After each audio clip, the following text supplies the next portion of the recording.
Hey, how's it going, guys? Welcome in. Another little build video here. This one is a stamina hybrid Nightblade for PvP.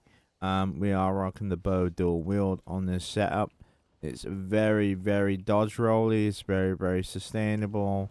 It's got great healing. It's very evasive, very strong.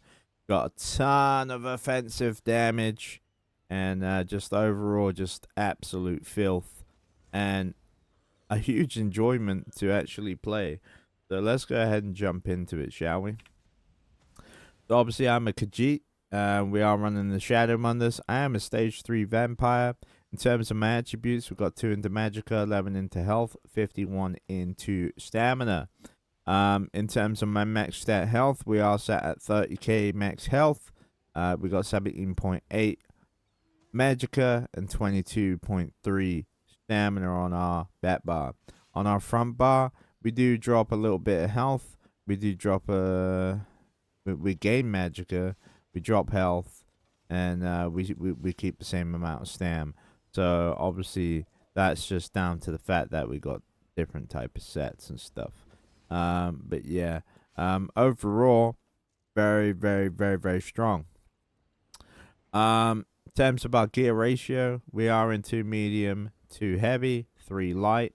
In terms of my traits, I am well fitted on the helmet, impen on the shoulders. We got a reinforced chest. We got an impen gloves, impen waist. We've got reinforced on the legs. We've got well fitted on the boots. And then I have, for my jury, I have 2 infused, 1 swift.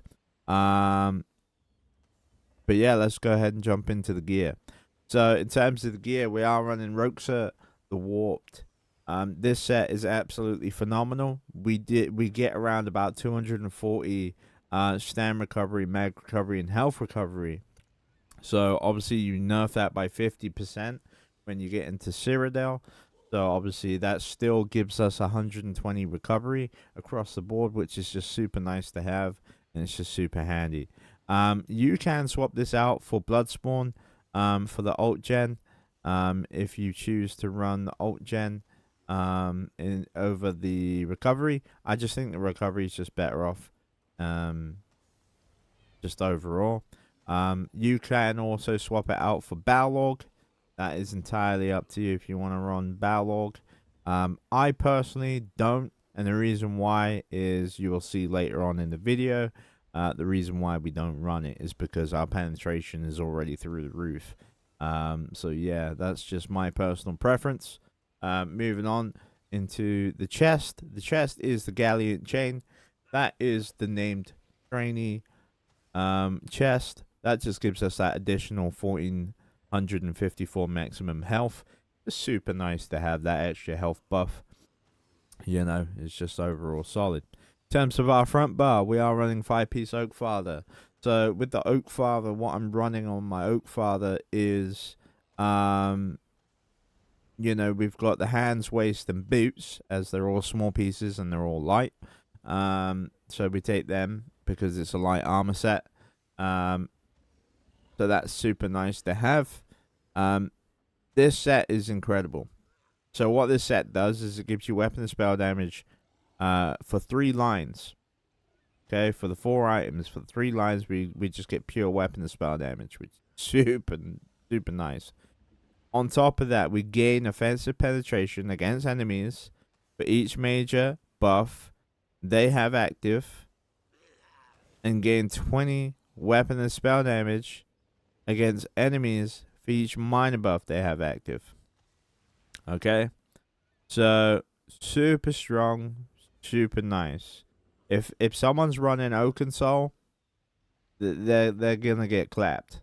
If someone's a 2-bar, you know, if they're a better player than me, then obviously I'll get clapped. But you know, for the best part, you know, it goes against 2 bars and 1 bars. So it's a very strong set, and it gives you a lot of offensive penetration, a lot of offensive power, a lot of burst damage potential. It's just super strong. It's just a very good overall set. In terms of our bat bar set, we are running 5-piece Wretched. So what Wretched Vitality is doing is whenever I apply a major buff or a minor buff to myself, I'm literally just getting extra recovery and just overall recovery. So for every major buff, I get 260 magicka and stamina recovery for 15 seconds.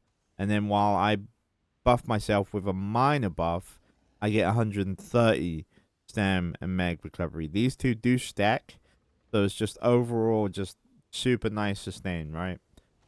Super nice. In terms of the traits on the front bar on the dual wield, I do have a one-handed mace with a sharpened, with a disease glyph, and then I have a one-handed sword on a sharpened with a poison damage. Okay, so we're doing poison and disease on our enemy. And then on our bat bar, I do have a wretched vitality defending bow, and then we take that weapon and spell damage glyph. But I also run traumatic poison on my bat bar. So with the traumatic poison, if I go over to my inventory here, trying to figure out where I was going there. With the traumatic poison, this inflicts 2,000 heal absorption to my target, so it negates 2,000 worth of healing to them for the 5.5 seconds. Okay, super nice and super handy to use. On top of that, it's also giving me one ultimate every 1.5 seconds. So I'm at least getting 4 ultimate out of this potion, this poison. Okay, it's giving me at least 4 ultimate, which is just super nice. It's just really, really strong, super nice to have. In terms of our mythic, we are running the Death Dealer's Feety. You can swap this out for the marking ring if you choose to, if you want a little bit more armor and whatever else. I just personally think the Death Dealer is just a little bit more superior, especially in this situational build what I had built. And the reason why is just, I just think it's just nice to get them extra stats of health, extra stats of stam and mag. So it's just super nice to have. In terms of our traits, and our gifts, you know, with our with the glyphs, what we have on our build here. So with the glyphs, we are tri-stat across the board, right? And then with the jury, I have weapon and spell damage with mag recovery on my ring and my neck, and then I have a stam recovery on the Death Dealer's Feety. That would be the same if I was swapping out for marking, if I was swapping out for blood, or if I was swapping out for Battleground. But personally, I don't think you need Battleground. So like, I don't know. That's just my preference. I think we get more than enough penetration. As you can see, I'm at 15k pen. You know, just sitting around doing absolutely fuck all. You know, we're at 15k pen. So, you know, I don't know what to tell you. It just is what it is. That also being said, being a Nightblade is really nice because obviously we get hemorrhaging for increased critical damage. 10% dealing critical damage grants your group minus savagery, increasing your weapon and spell critical rating. So that is super nice to have too. On top of that, obviously when an enemy dies, we restore 1,000 magicka and stamina. So that's helping with sustain as well, which is just really nice. Pressure points gives us more spell critical rating. You know, and then you know, as you can see, that's my bonus there, current 876. You know, so yeah, it's just super nice. We get the pen as well. It's just super dirty. On top of that as well, there is another ability which is just absolutely disgusting. I think it's in the shadow tree.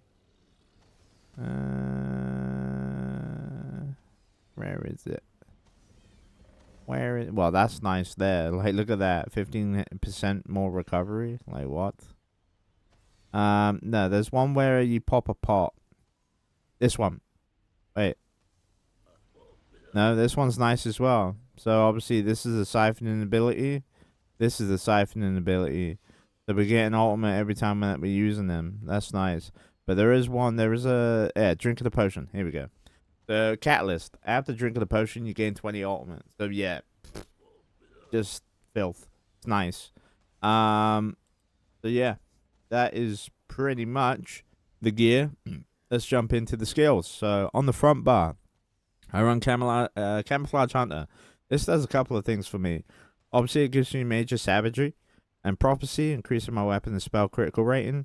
I also gain minor berserk for 5 seconds after dealing critical damage from an enemy's flank. So it's just helping keep up a minor berserk.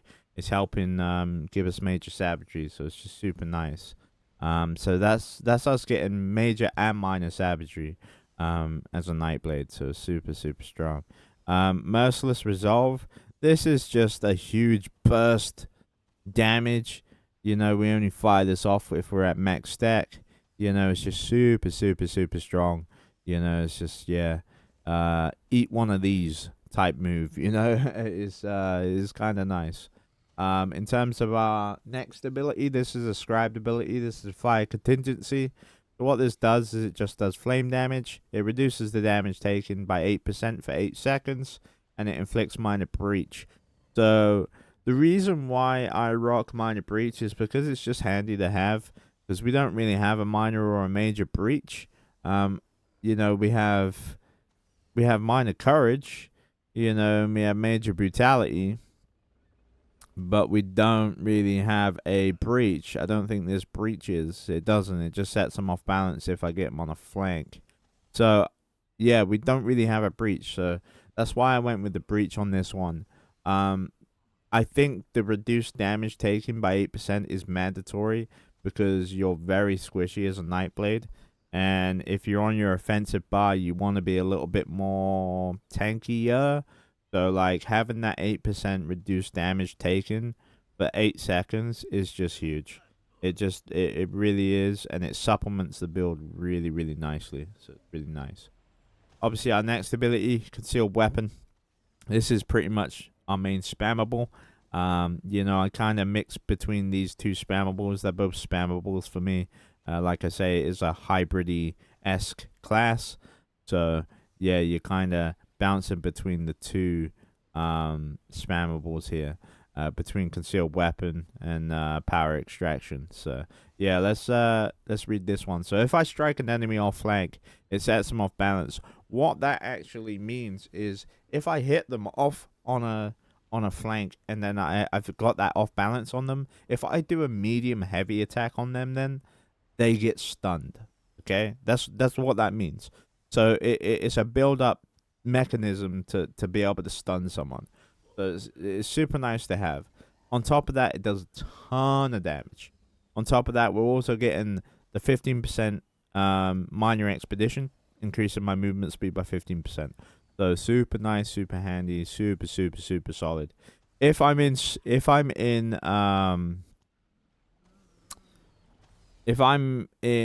stealth from my back bar and I switch to my front bar and I come in with a heavy attack and then I hit this ability will do 10% more damage with the damage done for 15 seconds. Okay, whenever I leave the sneak. So, yeah, super noted, super handy to use. Obviously, our other spammable is Power Interaction. What this does is it does disease to all enemies nearby within the 8-meter radius. And if the enemy is hit, I also gain major brutality and sorcery and minor courage, increasing my weapon and spell damage by 20% and 215 spell damage on top of that because of the minor for 30 seconds. Okay. Enemies hit with a minor cowardice applied to them for 10 seconds, reducing their weapon and spell damage. So, what this does is it gives me 20% extra weapon and spell damage, and then the cowardice takes away their weapon and spell damage by 215%. It's badly written. People probably would be confused, if you didn't quite understand. So, I broke it down for you there. But yeah, that's pretty much what that does. Super nice. We are running Soul Tether, as I have been in IC, and Soul Tether is just super nice to have. This will vary, providing on what I'm kind of doing. If I'm open world Cyrodiil or whatever else, I may switch up my ultimates and whatnot, but as of now, and as of for purpose of the video, we're rocking Soul Tether, because that's what I've been running. Personally, this could be a backbar ult, and then you could run Incap, or you could run Soul Harvest. If you wanted to run the Magical Morph, doesn't matter. It will still do a ton of damage. It's really up to you what you want to run. You could run Dawnbreaker here as well. That could be another solid option. So yeah, that really just comes down to your preference and what you want to play. This has been working for me in IC, as I've been rocking around in IC during Mid-Year Mayhem, just clapping people. And, I've been clapped a couple of times. It is what it is. We're not all prone to not die. Do you know what I mean? Like, we can all die. Everyone's killable. Do you know what I'm saying? So, yeah. That is what it is. But yeah, backbar. So backbar, we have Shadowy Disguise. This does a couple of things for us. Obviously, it helps with our armor buff. We get an armor buff from this. Also, we're going to get increasing our damage done. That's on monsters, though. It will work in IC, because there's a lot of PvE mobs in IC, so it will work against them. It just won't work against a player.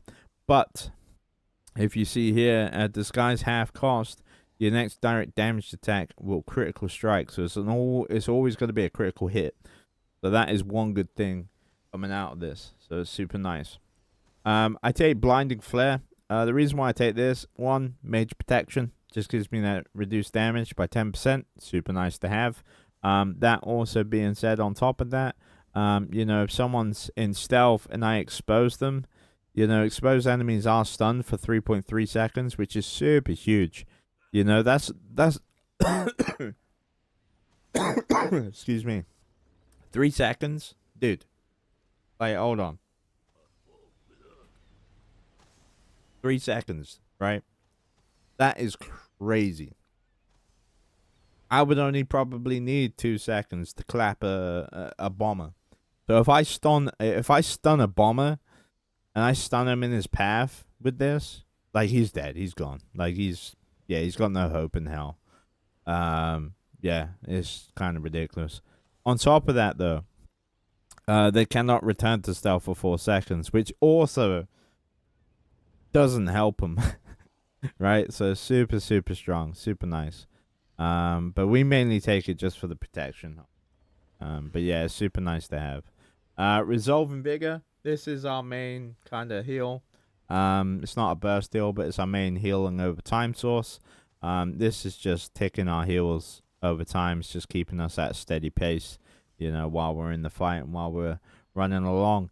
This also is increasing our physical and spell resistance armor for 20 seconds. So it's just super nice to have. On top of that, I take Healthy Authoring. The reason why I take Healthy Authoring is it gives you Minor Mending for 10 seconds, which increases my healing done by 8%, which is just super huge, super nice to have. It's just overall nice. And then I have Siphoning Attacks. What this is pretty much for a Nightblade now is literally Dark Deal on a Nightblade. We just get our mag and stand back. We sacrifice health, but we get so much mag and stand back, and you hardly feel it if you play it correctly, which is just super, super nice. You can take the other morph, the leeching, but I honestly think the way I play, and because I play my other builds, like my 1-bar build and stuff, I just use this morph. I don't ever change it. And that's because, I like to switch up builds and play my 1-bar from time to time, if lag's too heavy, and a 2-bar situational setup's not really working. I can at least then switch to my 1-bar and just still have somewhat kind of some fun, you know, so it is what it is. And then we have Temporal Guard. Temporal Guard gives us minor protection by 5%. So we're taking 15% less damage on our bat bar. And then, which is good because this is our healing bar. This is our healing bar. This is our evasive bar. You know, just overall, you know, if I need to survive and kind of get away or whatever, this bar has got the perfect tools because we're taking 15% less damage. I got a ton of healing coming in from these two. We've got sustain coming in from this. And we've also got my dodge rolls. Obviously, dodge rolls just cost me stamina, which I can then fill up with my siphoning. And then on top of that, you know, if I can't dodge roll, I can always use stealth, you know. So, like, overall, Bat Bar is just a juggernaut of just evasion and just being able to survive and sustain. So, super nice. But yeah, that's pretty much the gear. That's the skills. In terms of the blue tree, we are running Fight Finesse, Backstabber. So what Backstabber's doing for me is it's increasing my concealed weapon as I'm hitting them from a flank. It'll also increase the damage what we get from this. So it's just super, super handy, super nice. Resilience just helps me with a little bit more crit resistance, you know, as we not got a very big high pool of crit resistance. You know, if I have a look in here and we go down, you know, resistances. So, like, obviously, these are our resistances right here. Critical damage, we've got 35%. Critical healing, 35%, which is super strong. But where's my crit resistance? It doesn't state it, right? Yeah, I don't think it shows up here. Block mitigation's got 54%, which is absolutely disgusting. That's probably on the bat. Yeah, that's on our bat bar, though. You know, if I was to switch bar, it'd be a little bit different. I cannot find crit resistance. It's here. We can see it here, though. So we're at 2300 crit resistance, which isn't bad. I think that's pretty strong. So it just helps with that. That's super nice. Cleanse and Revival. This is bread and butter, dude. As a Nightblade, because you're a little bit more squishier as a Nightblade, being able to cleanse ourselves from all harmful negative effects, you know, if we're below 25% health, is just absolutely huge. Because it could cleanse us and we could just hit that healing offering and boom, we're back up to full, baby. You know what I mean? We're still in the fight. We're good. I mean, dude, yesterday or the day before, I was like a slither of health and I had two people fighting me. And I was a slither of health and I managed to just go right back up to full health, dude. Yeah, insane. Another thing, another little tip, if you use your shadowy disguise, if you're in that sort of situation, it will be a critical heal as well. So just note that. Like, it's super, super nice, super handy. So yeah, super nice. Red tree, we got fortified. So fortified is just giving us additional armor. This is just helping with our overall resistances. It's just super nice to have that extra 1700 armor, you know, going towards our resistance. It's just a little bit handy to have that. Survival instincts, 25% cost reduction. Just, yeah, why wouldn't you? Like, it's just bread and butter. Like, you need it, you know, so it's good. Sustained by suffering. What this does is if I'm under negative effects, poison, fire, concussion, sun dread, anything really, disease, you know, if I'm under that, but I'm above that 25% so it doesn't cleanse, right? I'm going to get that extra recovery to help me fight against that, which is super nice. On top of that, we're also getting Pain's Refuge, so it reduces the damage whenever I'm under negative effects. So I take that 20% less, up to 20%. So yeah, super, super solid. Super nice to have. In terms of my green tree, I do have Plentiful Harvest. That's just me, you know, in all honesty, dudes. You know, I keep this because, you know, you know, if I see a node in Cyrodiil, I'm gonna pick it up, dude. Like, I'm just one of them guys. you know, because I don't take PvP too seriously. But you know, if you're a hardcore PvPer, right, like some people, then I would say just go Gifted Rider, Warmount, Steed's Blessing, and Rationer. Like that's like what you would take. But yeah, I mean I just have this, you know, because why not? Yeah, it's what it is. In terms of my fire contingency though, we can go ahead and have a look, see what we did scribe. So obviously it's contingency. We took the flame, we took gladiator's tenacity, and we took a breach. That was what we took. So yeah, I hope you guys like that. I'm gonna show you what we go to now. As you can see, my penetration on the front bar is at 15.2, right? On back bar, we're at 7K. This is just base stat what I'm at, right? So let's go ahead and, you know, we'll plague up a little bit. So you can see I'm at 6K weapon and spell damage. We actually go to about 6-1, you know.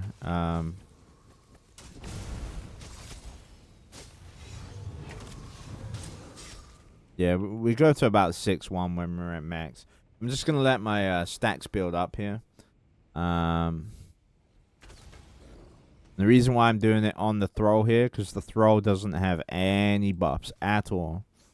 Like, he has 0 buffs. Let's kill this guy real quick, and we'll get another one to spawn up here. Is it a bit better? Come on, spawn up. There he goes. All right. So we're at 20K, 20 death dealer stacks, 22, and we'll be back at max. Roxa does form up twice as quick. So just note that Roxa will go twice as quick to build. You know, to get to max stacks. So as you can see, you know, if we look over here, you can see that I'm at 33K health on the back bar, 20K mag, 25K stam. You know, if we go into the front bar here, you know, we get our max stats back up. You can see that we're at 21K mag, 32K health, 25K stam. So super strong. In terms of my recovery, on the back bar, recovery, I'm at 1921. That's minus all of our buffs and stuff. You know, if I was to really buff up, you know, and then look again, as you can see, 2300, 2400. On the front bar, 2300, 2400. So yeah, super strong juggernaut of a build here. If I do this, and then we come out of stealth, as you can see, my penetration is way up there. We actually do go to about 21K pen when we're at max stat pen. So like, take that into note as well, that we didn't actually reach our max stat pen.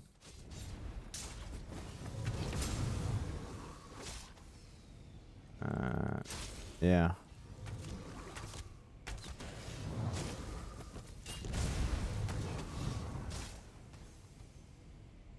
But yeah, either way, I mean, 18K pen, like, you can't grumble at that, like, regardless.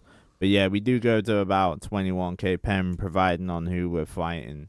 So super strong, super nice. I hope you enjoy this build as much as I enjoy playing it.